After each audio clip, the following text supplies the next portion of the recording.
Hi, I'm Ed. I'm Barb. And we're Carp Family Adventures. Woo! So we're still on our Panama Canal cruise. We still haven't gotten to the Panama Canal yet. No, not yet. We're going to talk about 2 days, days 8 and 9. Day 8 was a sea day, and day 9 we finally made it to Costa Rica. Yay. So that was the first time we've been in Costa Rica. But to start on day 8, that was our sea day between Mexico and Costa Rica. So obviously we started going up to the breakfast buffet. We got up fairly early, I think. We went to the breakfast buffet. Then after that, we went down to the Princess Theater, and Mike Reese was doing a presentation called Finding the Funny in Tough Times. So that was funny, and he went back to Lincoln's assassination and... he bumped around. And the World War I was interesting. He found comedy magazines from World War I and told some of the jokes from those, which were still funny, and then all the way up to COVID, I guess, right? Like jokes. Yeah, and again, how The Simpsons predicted the future. Yeah, again. with COVID, because the episode about the Osaka flu or Japanese flu that they did back in, I don't know whatever season that was, but an early episode. And there was something else too, but I don't remember. I don't remember. Oh, about Jimmy Carter, but. Oh, right. Yeah, that was pretty funny. We can tell, well, we should. We're never gonna have a chance to tell it again. You could tell it. But his story was that he'd heard from Jimmy Carter's grandson, I think. So if you remember that episode with the flu, it eventually ends up where the town was trying to buy a statue of Lincoln, but instead they could only afford a statue of Jimmy Carter, and they called him history's worst monster and tore down the statue. But Mike Reese heard either directly or indirectly from Jimmy Carter's grandson that they were trying to get him to watch The Simpsons in the early years, and supposedly the first episode he watched was that one that called him history's greatest monster. So that was probably the only episode he ever watched. Oh, that's what he was saying. Yeah. So that was fun. We directly after that, they had the destination talk on Fuerte Amador, I guess, the port area that we're going to in Panama. Yes. Which is close to Panama City. So we'll be doing that there tomorrow. Tomorrow, the day after we're recording this. So we'll have video from that and pictures. After that, we went up to lunch, and this was the first time they had sushi on the Island Princess on this cruise. Yeah, so, and it was inside. Yeah, inside, yeah. It was very crowded getting the sushi, but they made a lot of it, so it was pretty good. In the afternoon, we saw some fruit carving on the pool deck. They carved. We were there at the very end, but they did an eagle and a minion. Yeah, I took some with my cell phone. Remember, I should upload that. Oh yeah, we should put those on too. Yeah. Fruit carving. Later we went down and Barb tried the crane game again. Oh yeah. Still trying on the crane game. I don't know if I'm gonna do it anymore. I mean, it's fun, but I don't know. We'll see. I say that, but well, we usually have time between dinner and the stuff going on in the Explorers Lounge. There's not I don't know, a whole lot to do, and it's kind of on the way, so it kind of looks at me like, come play me, come play me. Tempting. Yeah, so I don't know, we'll see. And that was on the way to the art auction, the second art auction of the cruise, because it was a sea that's day. True. Yeah. So we did sit and watch another art auction. They called it the lightning fast art auction, as they do, but it wasn't particularly fast, so... Well, they did it one segment. They did. Yeah, to be fair, they did do it. Yeah, and then we got to see a couple things we hadn't seen. And no, we didn't buy anything. Don't worry. No, we to haven't our bought kids. anything we yet, but yeah. No, we're not things. buying anything this cruise. No, we won't. No. Yeah. I want to go on another cruise. So no more art. And then after that, we rested. There was a nice sunset again. So we got I got pictures this time. Yeah, we have video and pictures of the sunsets. And then, because it was May 24th, at 7 o'clock we did the Captain's Circle reception. Oh, that's right, yeah. So they invite the Platinum and Elite Captain's Circle members to a reception with the captain and officers and the cruise director. Yeah. Seems like there are so many, though, Platinum and Elite people on this cruise that they split it into, I think, 4 probably segments. That's what it seems like. So we got invited to the second one, and the cruise director was there, and they introduced the three most traveled through Princess cruise members. The range was like from like 1,200 days on cruises to 1,700. Was it? It was something. Highest, or 1,600. I don't know. Was it higher than that? It might have been. Yeah. I was like, whoa, that was crazy. Yeah, a lot of days on Princess Cruises, but only the number 2 and number 3 were. Because the other one was at the previous, the one before us. The number 1 group had gone to the first. Yeah, one. I think that was didn't they say something like close to 2,000? I think it was 2,000 days. Yeah, it probably was. That? Yeah, and they did say how many were platinum and elite, and I think the total together was 800 or so. Like. Wasn't it? It was because maybe a third to a half of the gets invited. People on the Panama Canal were there. But I didn't know that if you're the top, I don't know, maybe it's the top 10, top 20. Oh, yeah. I'm not sure.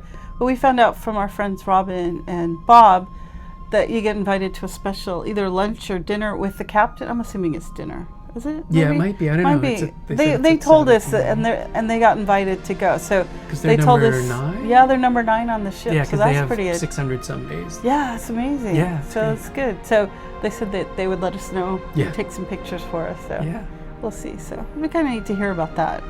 So that was fun, and they gave us free drinks and free appetizers and stuff. So, but it was quite short. Like they kept it to half an hour for the officers, and then you could stay in there. Well, yeah, I mean they already did it like just before. I mean the one before us, and then they have to do it again. You know, so it's all good. So, but yeah, they give you the free drinks, and which was nice, and I enjoyed it. And then I think we just stayed there, right? Because it was 80s night. It was 80s night? Yeah, that was kind of funny to see the cruise staff. Like, after that reception, they went and they changed. They got into their 80s outfits. Yeah, they were all dressed up, and then they were in these stereotypical, 80s outfits that nobody in the 80s would have worn, but it was all like bright colors, all together. Anyway, so you'll see some of that on the video. So the trivia was 80s music trivia first, and then, which was fun because there were some that were more difficult, and Barb knew a lot of them. No, I didn't we didn't get all the artists, but I've heard all the songs, right, but again, I'm not good. I needed my good friend Rita. She would have aced everything. Yeah. She knows that was good, and a couple of groups got everything right, I think. Yeah. And then there was 80s music or movie trivia, which was interesting, different, unusual. Too. Yeah, we've never done those questions before, and it turned out to be comedy. Well, and then it transitioned into just like that was weird comedian caricatures. But some not of whom had never been in. They were born in the 80s. Amy Schumer was one of them, who was definitely not a star in the 80s. No, so it was a strange trivia, but it was fun. Yeah, we got everything right but one, and then like 3 or 4 groups got all of them right. So. But you knew the tiebreaker question right away. Oh, the tiebreaker was easy, yeah. Which sometimes it is really easy. But 3 groups, that's right, 4 groups tied to win. Only 3 groups got the tiebreaker question. But we were close again. But again, we just go because we like to have fun. And then Robin and Bob, we played with them again. So that was fun. Yeah. And they seem to know. That's good. Between the age gaps, they kind of fill in with stuff. So it's kind of nice. Yeah. Yeah. So that was fun. And we went back to the cabin and slept because the next day was Costa Rica. So we did get into, actually, it was interesting because it was a little unusual getting into Costa Rica. I guess because of sort of how far east we are or whatever. The sun was up before, like at 5:15 anyway, the sun was up, 5:15 a.m. Is that why I got up so early? It woke us up, but we had already docked in Costa Rica. Yeah. So they got us here way before 6 o'clock in the morning, which is kind of unusual. And that's funny too, because I didn't realize, I knew we were stopped, but I didn't realize, I was like, we're just on the other side, don't see anything. But when you went out and looked out the balcony and down below, that's we were right at the pier. Yeah. It's like, okay. And maybe we were in early because they canceled that stop, so we just kept going. Yeah, and we were the only ship as well for the day. Yeah. So it was the port Puntarenas, I guess that's what the port's called, but Puntarenas, Costa Rica. And this is the one where the buses have to back in, back all the way down the long port to pick people up. So all the buses were lined up. And I guess they were saying too, you're late for your bus, forget about it, because they're in line that they leave when they have to leave. They leave on time. Right. So we were on time, but they told us to get there at 8:30. Oh yeah. And we were there 5 minutes before, and they already told us to go down. To get off the ship and get on the bus, because there were people on the bus already. Yeah, which is but it worked out. Yeah, it was good. There was a welcome band with the person on stilts dressed as a bird. I got a good picture. Yeah, that was good when we were. They posed for me. Yeah. So we were getting on our bus there for our tour. The tour was basically, part of it was a city drive, but that was just to and from. Well, part of it was a boat tour, and then the other part was the Scarlet Macaw Sanctuary, which was about, half an hour or 40 minutes away from Puntarenas. Yeah. So we started by getting on the bus and driving down the pier. So our bus was, by the time we got on the bus, it was the first in line, so it drove down the pier. Yeah. We drove through Puntarenas, which is pretty small. It's just we should put a map on or something. It's just a sliver of land, a spit of land that goes out into the water, the bay. Yeah, because he was saying that it's going to eventually not exist anymore. Yeah, yeah. And it's not too built up. I mean, it's just there's some hotels and stuff and a lot of restaurants. Yeah, a lot of restaurants. Yeah. And unfortunately, Ian, if you're watching, I don't think you are, our nephew, they did have a Taco Bell for you. But I think you got video of the Taco Bell. Of the sign. I didn't get a picture to send you. Yeah. And also, as we were driving, the guide mentioned that our ship is the last ship of the season in Costa Rica, because the summer is the rainy season and it gets too wet and especially the seas get too choppy for the cruise ships. So they won't see another cruise ship until September. Yeah, and he said he was excited to be going on vacation. Yeah, because he lives on the other side of Costa Rica, the Atlantic side. And so after that, we stopped at our first stop, which was a very little marina. That's pretty close. Between like a hotel and a condo building. And we got out, and it was pretty hot and humid. Yeah, it was bearable, but it was nice that it wasn't a little hotter, because it was pretty bad. Well, I was expecting too, once we did get on the little boat that we went on, that there would be a nice breeze, and it would be. That really wasn't the case. Yeah, it was pretty still. But we did see some iguanas on the grass. Oh, that's right. In front of the condos. So we got some pictures of the little iguanas who were just minding their own business. The guide said that sometimes the tour guides will feed them vegetables, and then everyone who's staying at the hotel will come out and take pictures and stuff like that, just for fun, because they really protect their animals. In Costa Rica, they're all protected, almost all of them. You could go to jail if you kill an animal. Yeah. So we went on the little dock and got onto the boat. And it's the river between Puntarenas and sort of mainland of Costa Rica. Yeah. And we went by the mangrove forest. So the mangroves are those trees, those huge collections of trees with the roots growing down into the water, where there's a lot of wildlife. So we drove past, we rode past on the boat, many birds. We saw a lot of birds. We saw some pelicans and cormorants and blue herons. That one was fishing on the beach, blue heron. Yeah. In the trees, we saw termite nests. He pointed out black or really dark black. I guess they make them out of mud or something, or bark. They look like sacks. Yeah. That's what it looked like to me. We saw one big termite nest and then some other smaller ones, so that was interesting. We saw a raccoon. I guess there's a couple species of raccoons in Costa Rica. That's what that was. It was like sitting up in the tree. I think I put a picture, but it's kind of hard to see. Yeah. Because it was kind of nestled in between branches or. Yeah. That was neat. And we just sailed along. We did see another tour doing fishing. They had a boat pulling some other boats or the two jet skis. Jet skis. I think it was jet skis. Yeah, but they were out there for fishing, so we saw them. Pull up to a spot and then stop. They might have gone somewhere else. Yeah, and then the crab, right? And then So, do you want to? No, you go. You go for it. Have to. No. Oh, you can. So our tour guide was on the boat. The captain was piloting the boat, and they also had a local named Stephen. Yes, Stephen. That's right. Who was helping out, like learning stuff, and they pulled up to one of the mangroves, and Stephen, I guess he'd seen it on the mangrove, pulled off a little crab. From the tree, and then showed it to all of us. Which it was just neat to see. It was, yeah. It kind of moved like a big spider, but it wasn't a big spider, because if you look close, it was a crab with the little pinchers and stuff, and it looked very friendly and everything. I mean, very colorful. Which you got video, and then I got some close-ups. I think I put 3. There's gonna be 3 at the end of the slide. I mean, at the end of our video. Yeah, we'll put video. If you don't like the way spiders move, you might want to skip ahead. Yeah, there was 10 seconds. A lady at the beginning. She's like, "No, go away." Yeah, the lady in front of us was creeped out by the little crab, but it was a cute little crab. I mean, I didn't want to touch it, but I didn't mind taking a picture of it. So. Yeah. We saw white ibis is another bird that there was. I'm glad you remember all this, because I was too busy taking pictures.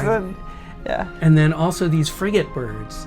Those are the ones with the split tails, I guess, that were circling. That's what it. It kind of reminded me of something you'd see back with dinosaurs. Yeah, they look like I can't think of pterodactyls. Yeah. But they were just like circling overhead looking for fish. We saw a couple of them dive in to get some fish. So those they said were frigate birds, and then we went back to where the bus was parked. Yeah. Walked back, took the ride toward the macaw sanctuary. But on the way we made a stop. Yeah, we did make a stop in at a little tourist shop, like a souvenir shop, that gave free samples of wine and coffee. Yeah, and there was an ice cream place next door. Right, Pop's Ice Cream was next door, so some of the... we only had 17 people on our tour, right? Yeah, which was nice. Apparently, I guess they had a first tour go, or they had one, and they added a second one because it was a long wait list. I think that's what the lady was saying. She was on a wait list. So we lucked out. We were able to get on it. I didn't even know there was a wait list. So that's because they opened one up or whatever. And then we only ended up having 17 people, which kind of made it nice. It was nice, It was good, because it was just us. And even in the gift shop, it was just us. Right. So it was good. And on the boat, it was just us. That was good. So then after like 10 minutes there, we got back on the bus and drove. It was a short distance to the... Yeah, it wasn't that far. Sanctuary. It's called the Natua Animal Sanctuary, which you'll see on the video and the pictures. And it's a sanctuary. It's essentially a zoo, because most of the animals, not all, are in cages, but they rescued all of these animals. So some are native to Costa Rica, some are not native to Costa Rica, and were being smuggled. That's right. And our guide did say one of the species would go for like millions of dollars. The blue, we'll see it. The blue macaw. And that was towards the end of the... Yeah, that was one of the last ones. So it's beautiful. People capture these from the jungle and try to get them across the border through Costa Rica or into Costa Rica, but the laws in Costa Rica that say you definitely can't do that. So the government confiscates them, and then there are these animal sanctuaries. Yeah, and then the other, I think, was it the monkey? I think the monkeys were the ones that... I guess there was a circus going through town. Yeah, he told the story. Yeah, he told us about that. I think it was something, wasn't it, that in order to get across to the next destination, they needed to fly them. They couldn't they couldn't go through Costa Rica. They had to go on a plane, and nobody's going to do that because of the cost. Yeah, so that was too expensive. So they tried to smuggle them through. And they got caught. So. And then they took them and put them into this sanctuary. Yeah, and they take care of them. And most of them do have to stay in the sanctuary for the rest of their lives, I guess, because they wouldn't survive in the wild. But they look like they're very well taken care of. I mean, we even saw their kitchen area. I don't know. Sorry if I'm jumping ahead. No, that's good. Yeah, that was like the last bit on the... on the tour. But actually, we forgot to mention, too, when we first got there, they greeted us with bottles of water. And Costa Rica's known for their bananas. Yeah. And they had bananas if we wanted one, which we both had one. Because I thought, well, it'd be kind of nice to try, a banana from Costa Rica. And watermelon and papaya. The watermelon was really yummy as well. But the bananas, they were really good. Bananas. Yeah, and they just look like normal bananas. Yeah. So bananas and coffee, I guess, are the major exports of Costa Rica. But yeah, the bananas were really noticeably better than the bananas we get. Yeah, it was great. So we saw several. The first animal we saw was we saw a dog, but there was the scarlet macaw in the trees. So it was one that was flying wild, even though they're not native to Costa Rica, I guess, I think. Anyway, there was one up in the trees, and then there was one on a post. Sticking his head out. Yeah, they have funny. Like a playground for them.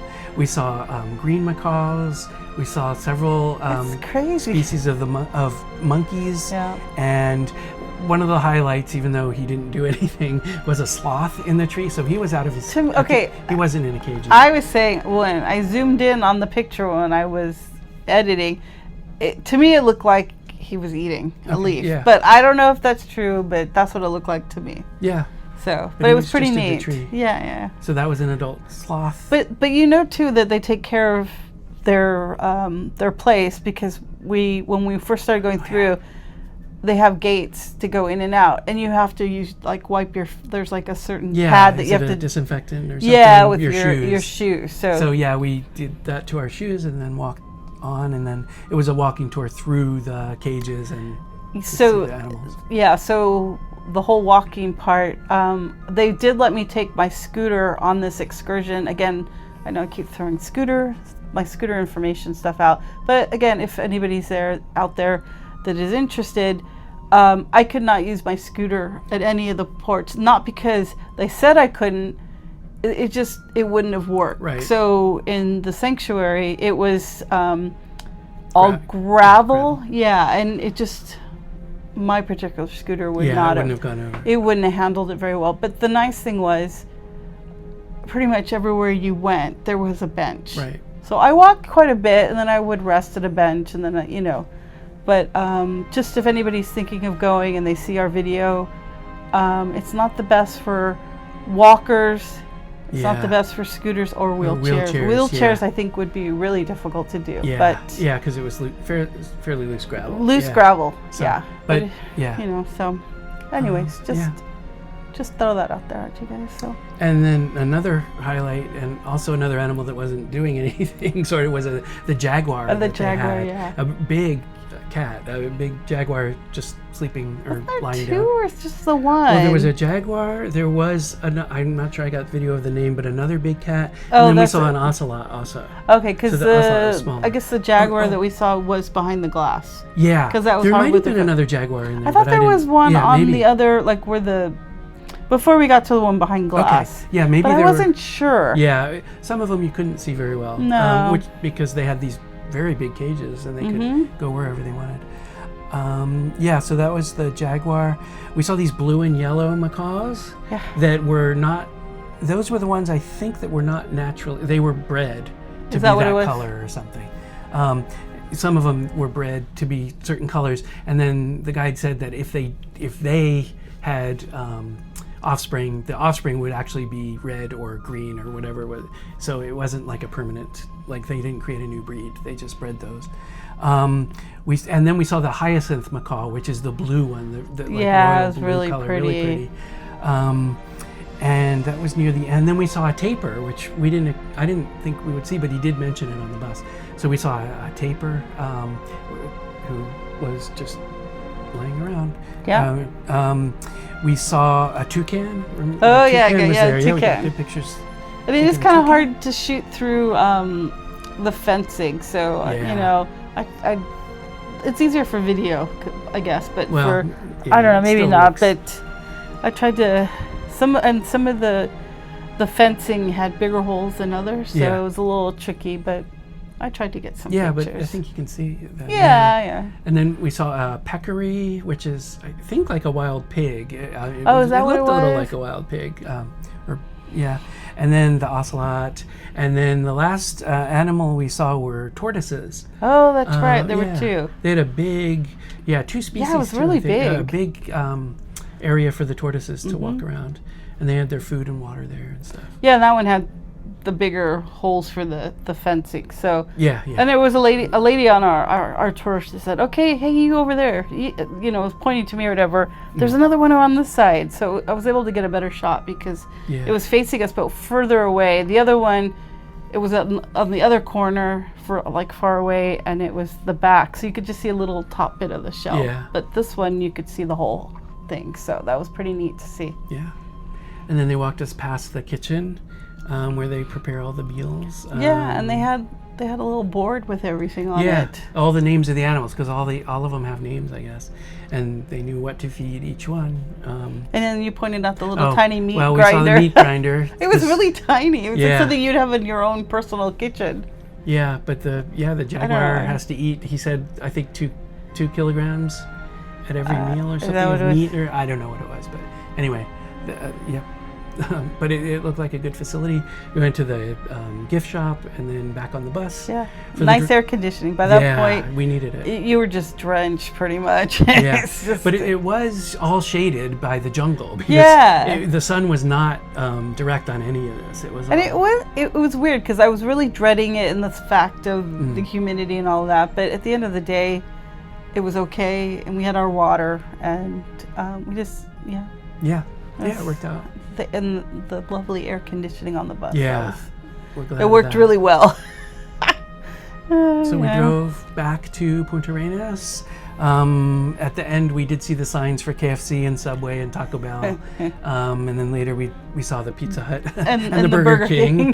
We didn't go to. So after the bus dropped us off, we just kind of walked back down the pier to see if there was anything to see right there in Puntarenas. Right. And it was interesting. I was going to say too, though, on our tour, they people wanted to be dropped off in town. Oh yeah. But I don't know what it was, but they couldn't. Yeah, they couldn't do it. They weren't allowed to do it. They weren't allowed to do it, so they had to take us back all the way down the pier and drop us off that way. So if you wanted to go back into town, you had to walk the long pier. Yeah. Which we did. Yeah. And again, I'm glad we did, because that's when we saw a couple pelicans really up close. Oh. On top of they were on the little building, rescue building. Yeah, the rescue. Yeah. Luckily, you pointed up to him. I was just trying to focus on where I was going, and luckily you saw him. So it was nice that we were able to get some video and pictures of the pelicans. Yeah. Yeah. So we walked through. There were some vendors. Selling food mostly, a couple selling some sundresses, and it was good. They were towels or they were scarves, I don't know, but all really pretty colors. Big fabric. Yeah, and they had a lot prints that look like their money, because they're known for their bills. They're very colorful and very pretty. Yeah.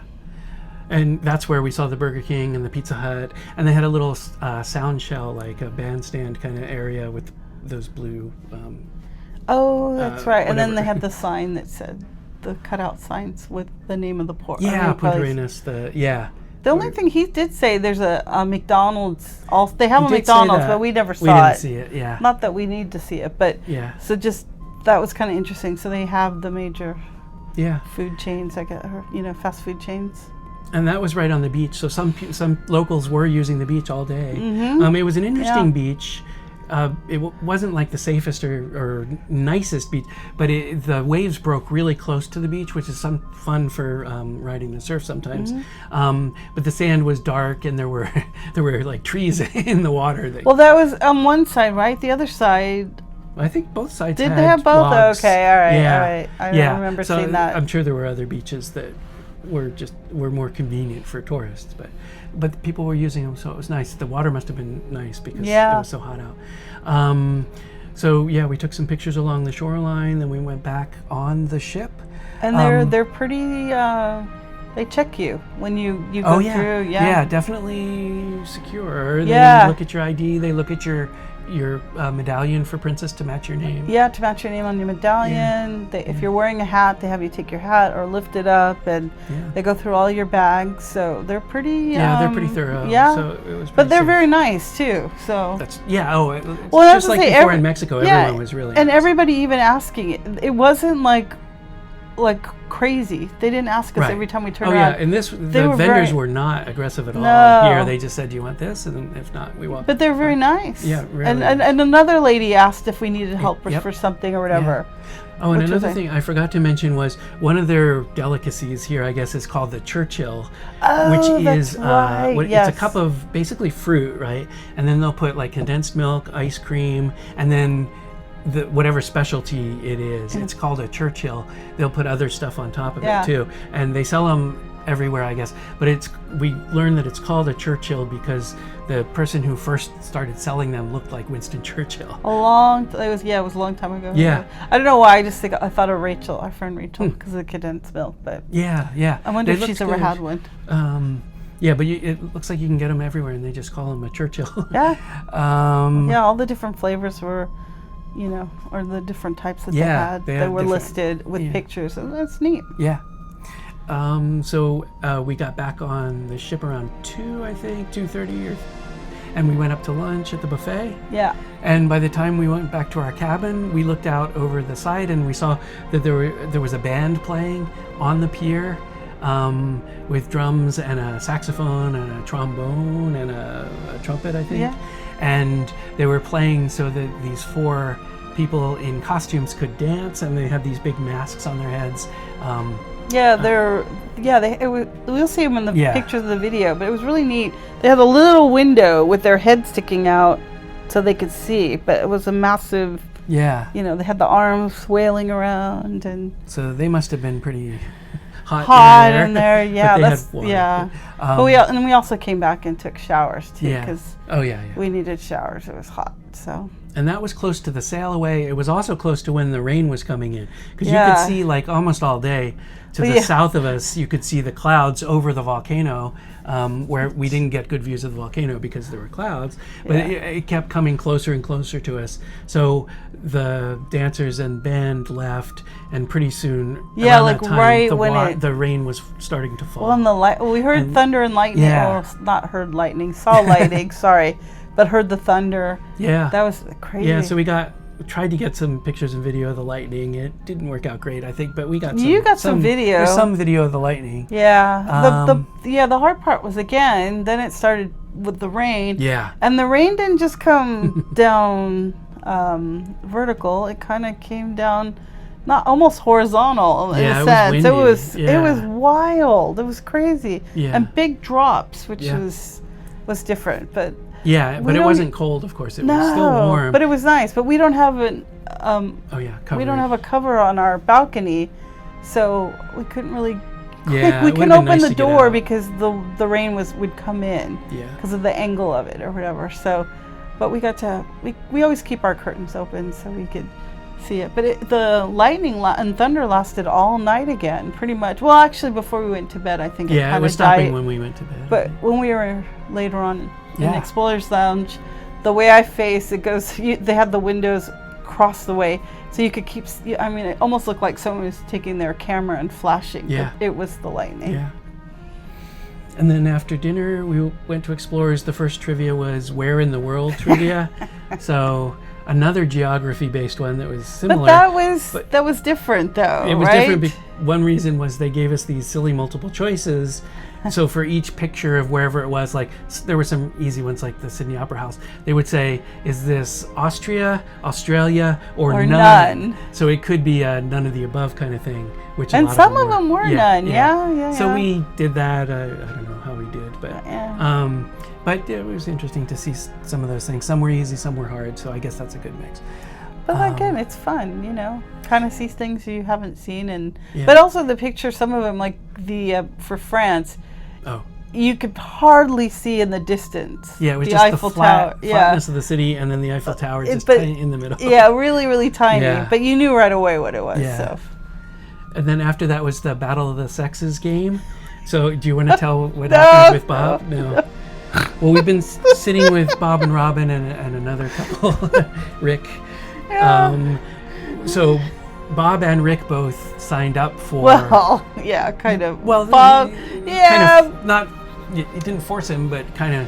Well, it didn't look. Well, the reason why, Bob went up to sign up, but it didn't look like there were very many guys signing up. So Rick came in, and so we were like, you gotta go sign up. So it's like, I guess Bob kind of took him down and signed him up. Yeah. So we thought that the two would be together. Well, yeah, and then when they called him, because at the last minute, a group of maybe 6 or 8 people came in and signed up. Couples wanted to do it. So when she randomly called him, of course, Rick was called and had to go down there, but Bob stayed in the audience. So anyway, that was funny. But it was funny because a couple times when it was Rick's turn, or the guy's turn to say, Bob was like saying something, but we're so far away, Rick couldn't really hear. No. But next thing you know, what Bob just said would come out of Rick's mouth. Yeah, that happened a couple times. That was funny. Yeah, it was a funny game show, but it was basically a disaster. Everything went wrong, and none of the teams knew what they were doing. Then after that was karaoke was scheduled, but then the disasters continued, and it was Trisha. No, it was Diana. I felt bad. I felt bad for her. Yeah, the activity staff member. She's really good, and who was running it, and she was struggling. But like you said, Donovan had issues the other night with it. They've been having trouble with the karaoke, so they couldn't get to the songs that they wanted to. So we left like 10 minutes after the schedule. Bob was going to do it. Yeah, but it turned out we don't know if they did it or not really, because they couldn't get it working. So yeah, but I think they said this is the only princess ship that has the QR code for the songs. Oh, really? That's what I think Donovan said at the last karaoke. Yeah. So I don't know if that plays a part in it, but it seemed like when we watched it before, like it seemed to run pretty smoothly. Right. So I don't know, but anyways. Yeah. But so we left karaoke early. We did go across the top deck to see the rain, and it was still raining, but there wasn't much lightning anymore. That was fun. Yeah, it was really. But it was there were like almost like little rivers. Yeah. Or lakes or whatever on the pool deck. There's a lot of water. Yep. Yeah. And then we just went back to the cabin and went to sleep. Yeah, we were tired from the day. It was a lot. Yeah, with the humidity and heat. And my body, just from doing all the walking and doing all that, I was kind of hurting a little bit. So, but I feel fine today. Good. So we're all ready for tomorrow. Yeah, ready for tomorrow. First stop in Panama. So that should be fun. Yay! I'm excited. Yeah. Yeah, because Yeah. So I guess that's everything. I think so. Yeah. Probably enough. Okay. Well, thanks for watching, everybody. Yep. Take care. Bye. Bye.